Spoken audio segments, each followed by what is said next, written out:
नमस्कार, अपना यूपी देख रहे हैं आप। आपके साथ मैं हूं राजेंद्र देव। आपने देखी हेडलाइंस, अब हम आगे बढ़ेंगे, खबरों पर विस्तार में बात करेंगे। और सबसे पहले खबर बरेली से है हमारे पास। वहां के नवाबगंज थाने के बाहर दो पक्षों में कहासुनी के बाद खूब मारपीट हुई। तस्वीरें देखिए आप। महिला ने बीजेपी अल्पसंख्यक मोर्चा के रईस अहमद की लात घूंसों से पिटाई कर दी।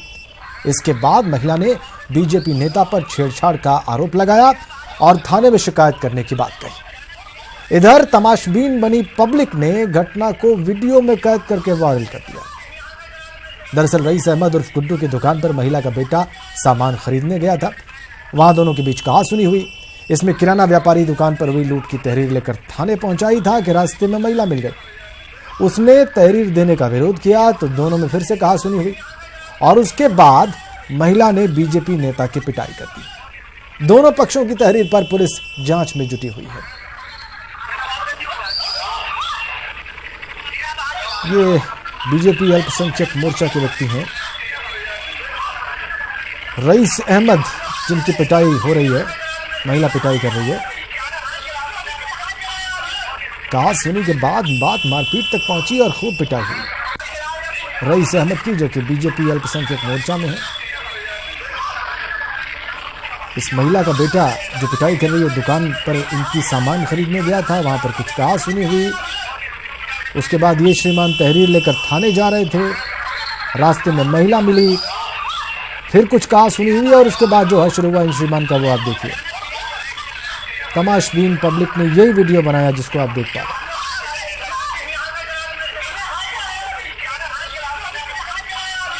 बरेली की तस्वीरें। बीजेपी नेता को लात घूंसों से भी पीट दिया इसने।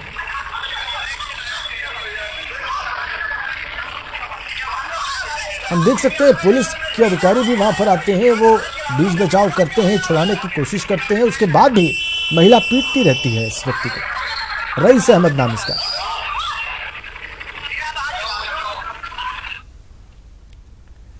आगे बढ़ते हैं।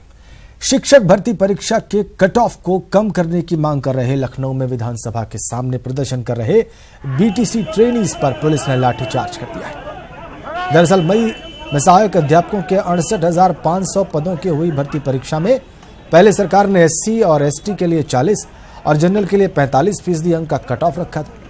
लेकिन बाद में 21 मई को इसे संशोधित कर 30 और 33% अंक कर दिया गया। परीक्षा के बाद एक अभ्यर्थी ने घटी कट ऑफ को हाईकोर्ट में चैलेंज किया और उसके बाद 30 और 33% अंक के शासनादेश पर रोक लगा दी गई। अब बीटीसी अभ्यर्थियों का कहना है कि सरकार की ओर से इस मामले में 3 हफ्ते के भीतर काउंटर दाखिल किया जाना चाहिए। शिक्षक भर्ती परीक्षा का परिणाम इसी महीने जारी किया जाना है और ऐसे में अगर परिणाम 40 और 45% अंक की कट ऑफ के साथ जारी होगा तो इसमें कई अभ्यर्थी चयनित नहीं हो पाएंगे।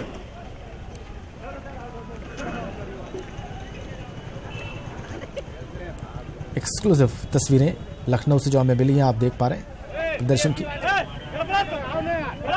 27 मई को एग्जाम हुआ था, 21 तारीख को इन्होंने संशोधन किया था कि हाँ पासिंग मार्क 30-33 कर दिया गया। अब आप ही बताइए कि अगर किसी को बताया जाए कि आपको 49 नंबर पाने पे नियुक्ति मिल रही है, बाद में फिर 17 नंबर बढ़ा के 67 नंबर पे नियुक्ति कर दिया जाए तो कितना अन्याय हो रहा है। एग्जाम देने के बाद ये फैसला आया है। एग्जाम देने के पहले इन्होंने पासिंग मार्क 49 और 45 किया था। ये शिकायत है इन ट्रेनीज की और इसी को लेकर ये प्रदर्शन कर रहे हैं। शैलेश अरोड़ा हमारे सहयोगी लखनऊ से हमारे साथ हैं। शैलेश, कुल कितने लोग प्रदर्शन कर रहे हैं और लाठीचार्ज के बाद की स्थिति क्या है? यहाँ पर राजेंद्र हम बताना चाहेंगे, सबसे पहले ताजा अपडेट इसलिए देना चाहेंगे, जो अभ्यर्थी जिनके ऊपर लाठीचार्ज हुआ था वो लोग वहां से भगा दिए गए विधानसभा के सामने से और अब ये लोग बेसिक शिक्षा मंत्री अनुपमा जायसवाल के घर के बाहर पहुंच चुके हैं उनका घेराव करने के लिए।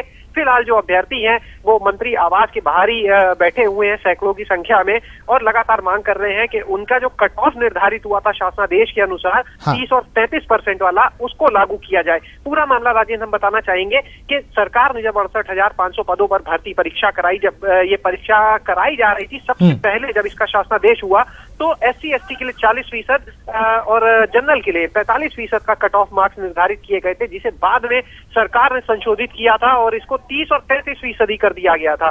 लेकिन बाद में कुछ अभ्यर्थी जो थे परीक्षा के बाद कोर्ट में पहुंच गए और कोर्ट ने दूसरे शासनादेश पर रोक लगा दी जो कि 30 और 33% वाला था। और ऐसे में जो पहला शासनादेश था जिसमें 40 और 45% अंकों को पासिंग मार्क रखा गया था, वो अपने आप प्रभावी हो गया। हमने शिक्षा विभाग के और सरकार के जब अधिकारियों से बात की, खुलकर तो कोई नहीं बोला, लेकिन इतना जरूर तय है कि अब जो परीक्षा परिणाम इस पर जारी होने जा रहा है, जो अगले 2 से 4 दिन में घोषित किया जा सकता है शिक्षक भर्ती का, वो शायद 40 और 45% अंक पर ही जारी होगा। अगर ऐसा होता है तो निश्चित रूप से एक बड़ी संख्या इन अभ्यर्थियों की ऐसी होगी जो इसमें चयनित होने से रह जाएगी। इस समय अभ्यर्थी जो है वो बेसिक शिक्षा मंत्री के घर के बाहर ही बैठे हुए हैं, हाथ में पर्चे लेकर। जो भी लोग यहाँ से आ जा रहे हैं अपने मांग पत्र उनको दे रहे हैं और नारेबाजी यहाँ पर कर रहे हैं। उनका कहना है कि अगर सरकार उन लोग का भविष्य नहीं बचाती है, इस कट ऑफ को कम नहीं कराती है, इसके लिए इनका कहना है कि सरकार को चाहिए कि वो कोर्ट में जाए, अपना काउंटर फाइल करे।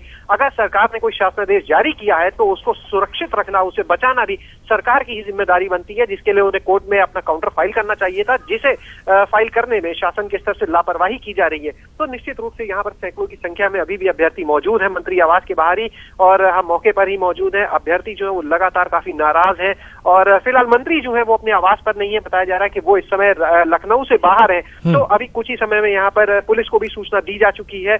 उम्मीद है कि कुछ ही समय में यहाँ पर पुलिस भी पहुंच सकती है, जिसके बाद यहाँ पर क्या परिस्थितियां होंगी ये देखने वाली होंगी। क्योंकि इससे पहले जब अभ्यर्थी विधानसभा के सामने पहुंचे थे, भाजपा कार्यालय का ये लोग घेराव करने की कोशिश कर रहे थे, तो वहां पर भी इनको कई जगह पर रोक दिया गया था पुलिस लगाकर, जबकि कुछ लोगों के ऊपर लाठी भी चलाई थी वहां पर पुलिस ने इन्हें रोकने के लिए। तो राजेंद्र, कुल मिलाकर अभ्यर्थी जो है वो काफी नाराज हैं। उनका कहना है कि एक तरफ सरकार इतनी बड़ी भर्ती निकालती है और दूसरी तरफ वो अपने ही शासनादेश को कोर्ट में नहीं बचा पाती है, उसको सुरक्षित नहीं रख पाती है, जिसकी वजह से हजारों सैकड़ों हजारों अभ्यर्थियों का भविष्य अंधकारमय होता है। तो निश्चित रूप से कहीं ना कहीं अभ्यर्थियों की माने तो सरकार के स्तर पर एक बड़ी लापरवाही है। बिल्कुल शैलेश, एक चीज दर्शकों को बताइए, एक प्रथम दृष्टया इनकी मांग जो है वो समझ में आ रही है। अगर सरकार ने कोई आदेश जारी किया तो कोर्ट में उस आदेश की रक्षा करना, उसको डिफेंड करना सरकार की जिम्मेदारी है। सरकार ने क्या कोई काउंटर एफिडेविट दाखिल किया है?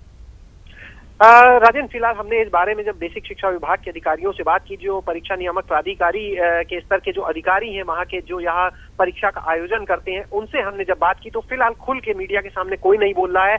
लेकिन बंद बातों में इतना जरूर सामने आया है कि उनकी तरफ से अभी तक ऐसा लगता है जैसे कोई काउंटर फाइल नहीं हुआ है। फिलहाल अभी कोई खुल के नहीं बोल रहा है। हाँ, इतना जरूर बातों से उनकी अंदाजा लगाया जा सकता है कि जो परीक्षा परिणाम अगले 2-4 दिन के अंदर जारी होगा, 68,500 एक बड़ी शिक्षक भर्ती परीक्षा हुई है, तो उसका जो परिणाम जारी होगा, निश्चित रूप से जो अभी अंदाजा लगाया जा सकता है फिलहाल वो 40 और 45% की अंक पर ही होगा, जिसमें इनको राहत मिलती हुई अभी नजर नहीं आ रही है।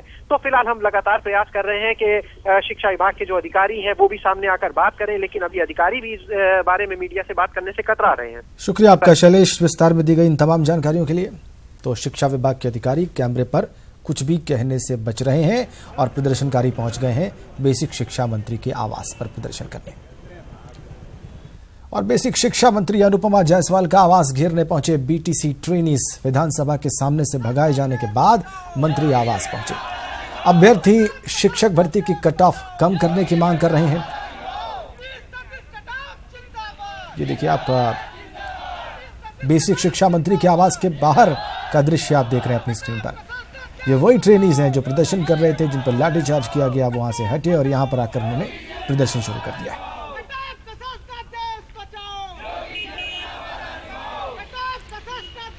आगे बढ़ते हैं, अगली खबर कानपुर से है। वहां पर सुलभ शौचालय में युवक की चाकू से गोद कर हत्या कर दी गई। दिन दहाड़े हुई हत्या की वारदात से पूरे इलाके में हड़कंप मच गया। मृतक के परिजनों ने घटना के पीछे भूमि विवाद को कारण बताया है। उन्होंने आरोप लगाया है कि इस बाबत पुलिस से शिकायत कर चुके थे, लेकिन पुलिस ने कोई कार्रवाई नहीं की। हालांकि पुलिस मामले को पारिवारिक रंजिश का नतीजा बता रही है। घटना रेल बाजार थाना इलाके के कुम्हरी मंडी की है। वहां पर राहुल का पड़ोस में रहने वाले रोहित से मकान को लेकर विवाद चल रहा था। रोहित पिछले 2 महीने से मकान खाली करने के एवज में 15,000 रुपए लेने का दबाव बना रहा था और एक दिन पहले ही रोहित ने घर में आकर पूरे परिवार को परिणाम भुगतने की धमकी दी थी। पुलिस ने मुख्य आरोपी रोहित को गिरफ्तार कर लिया है।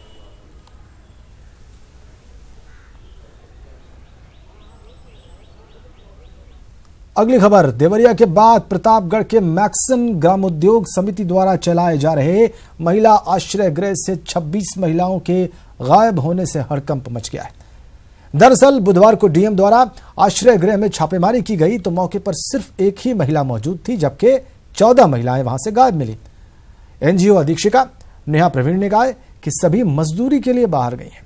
शक होने पर डीएम द्वारा गठित टीम ने आधी रात को छापा मारा तो आश्रम द्वारा बोले गए झूठ का पर्दाफाश हो गया। आश्रम में 31 महिलाओं में से पंजीकृत संस्था में 17 महिलाओं के नाम थे, जबकि सिर्फ 6 महिलाएं मौजूद थीं। फिलहाल जिलाधिकारी के आदेश पर जांच शुरू हो गई है। क्या रजिस्टर में फर्जी अटेंडेंस लगती है 15 महिलाओं की? यहाँ पे फर्जी ही समझ लीजिए, जो भी यहाँ है बस इतनी रह रही हैं और वो जो है इसलिए हम लोगों ने नहीं हटाया कि अभी रात में एसडीएम साहब आए थे कुछ देर पहले ही, तो कितनी संख्या यहाँ पे मिली? बस वही 15 नहीं, 15 तो रजिस्टर में है। ये महिलाएं बस इतनी ही निकली थी। कितनी है? 2 हैं, 3 हैं, 4 हैं, कितनी हैं? 4 5 हैं। 5 हैं। बाकी 10 यहाँ नहीं रहती हैं? नहीं। क्या वो कहीं गायब हो गई कि अपने घर चली गई कि क्या? नहीं सर, गायब नहीं हो गई, कुछ नहीं। आप चाहे जब भी आके यहाँ देखिए, खुला दरबार है, यहाँ कोई ऐसा धांधली का काम नहीं होता है जिससे हम लोगों को शर्मिंदा होना पड़े। बस यही है कि महिलाएं आती जाती रहती हैं और कुछ नहीं है। मतलब कहीं ना कहीं एनजीओ जो है खेल करती है संख्या बढ़ाकर, ये माना जाए? अब आप मान सकते हैं। लेकिन अधिक पंजीकरण दिखाकर महिलाओं को बिना सेवा दिए सरकारी धन एनजीओ के द्वारा जो क्लेम किया जाता है, तो उसको हम लोग जांच करा के उनके खिलाफ कार्रवाई कराएंगे, एनजीओ को नोटिस देंगे और विभाग को भी संज्ञानित कराएंगे और उसमें अलग से जांच की जाएगी और गहनता से जांच के बाद अगर पुष्टि होती है तो एनजीओ के खिलाफ कार्रवाई की। तो डीएम साहब कह रहे हैं कि गहनता से जांच होगी। आगे बढ़ते हैं। राज्यसभा के उप सभापति चुनाव में एनडीए उम्मीदवार हरिवंश नारायण सिंह जीत गए हैं। उन्होंने विपक्ष के प्रत्याशी वीके हरिप्रसाद को हराकर यह चुनाव जीत लिया। इस चुनाव में एनडीए उम्मीदवार हरिवंश नारायण सिंह को कुल 125 वोट मिले, जबकि वीके हरिप्रसाद को 105 वोट मिले।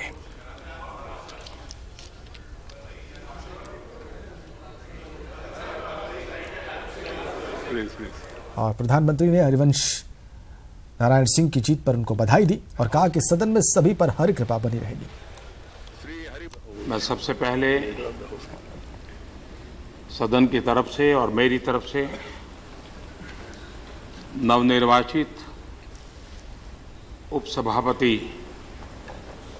श्रीमान हरिवंश जी को हृदयपूर्वक बहुत बहुत बधाई देता हूं।